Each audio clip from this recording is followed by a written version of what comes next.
هلا بالشباب، شلونك؟ يا بسلم. شكو شبيك تبع على الحجارة؟ سلم سلم يا ابوي سلم. بيك بيك. International, so international. You can't catch me, boy.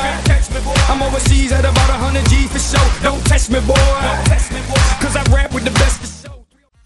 شلونكم شباب؟ اليوم عندنا هي سلاش كلانز، فقبل لا نبدي لا تنسونا باللايك فيفر سبسكرايب. جو بيبي جو. السلام عليكم ورحمة الله وبركاته. شلونكم شباب؟ رجعت لكم في جديد في قناتي، قناة نور الدين.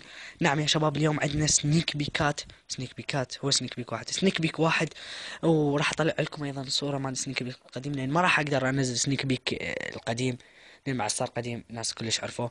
فهذا سنيك بيك الجديد اللي هسه تشوفوه قدامكم.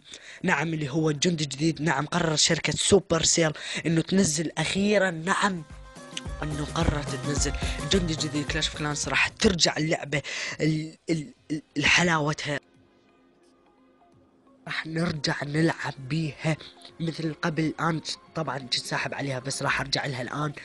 ف يا شباب، هذا سنيك بيك الجديد، هذا راح نطلع قوة هذا الجندي، ايش قد خصائصه، ايش قد قوته، ايش قد مدة القياسة.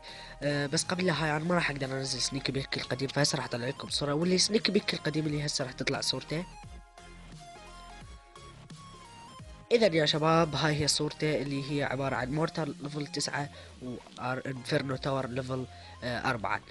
هذا هو الجد الجديد يا شباب. مثل ما تشوفون القوة مالته، الدمج مالته 85، الهيت بوينت مالته 380، يطلع بالدارك اليكسر 170، اني يضرب اير سويبر. مدة مساحة التسكين مالته 8 دقائق و14 السرعة مالته. فخلينا نشوف هجماته ونرجع لكم. اذا يا شباب، هاي اول هجمة. مثل ما تشوفون، مثل ما تلاحظون اللاعب طبعا جاي يضرب ضربتين، يضرب اثنين. شوفوا جاي يضرب الاير ديفنس وجاي يضرب كذلك الكانون. فمثل ما تشوفون، شوفوا هنا ركزوا هذا اللي على اليسرى راح يضرب مالته. شوفوا وين راحت، تروح مرتين. اذا هاي الهجمة الثانية يا شباب. هاي الهجمة الثانية من لاعب الشيف راح يلعب. شوف هذا الملك الجديد. مثل ما تلاحظون، يعني هذا يفيد كلش، يعني بالاستراتيجيات راح تطلع استراتيجيات جديدة. اريد ارائكم تكتبوا ليها بالتعليقات على خصوص هذا الجندي الجديد، حتى نشوف دانا شان وياكم نشوف منو هذا.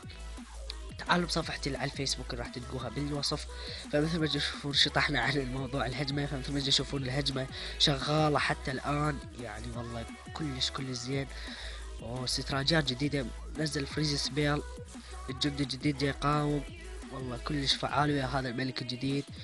شوفوا الملكة والملك الجديد، يعني لحد الآن عايش من عنده من الجند الجديد. يعني راح يفيد باستراتيجيات جديدة. إذا عندكم استراتيجيات أو تتوقعون راح تنزل ويا استراتيجيات، فكل هاي آرائكم اكتبونها بالتعليقات، هذا حقكم. ويا شباب، على سلسلة ماينكرافت راح انزلها عن قريب. خلينا لا نشطح موضوعنا. شوفوا ضرب 2 اكسبو ضربة واحدة. فمثل ما تشوفون هذا راح يفيدنا. وانتهت الهجمة ب 58 نجمتين، ما كنت متوقع هيجي. فمثل ما تشوفون يا شباب، وصلنا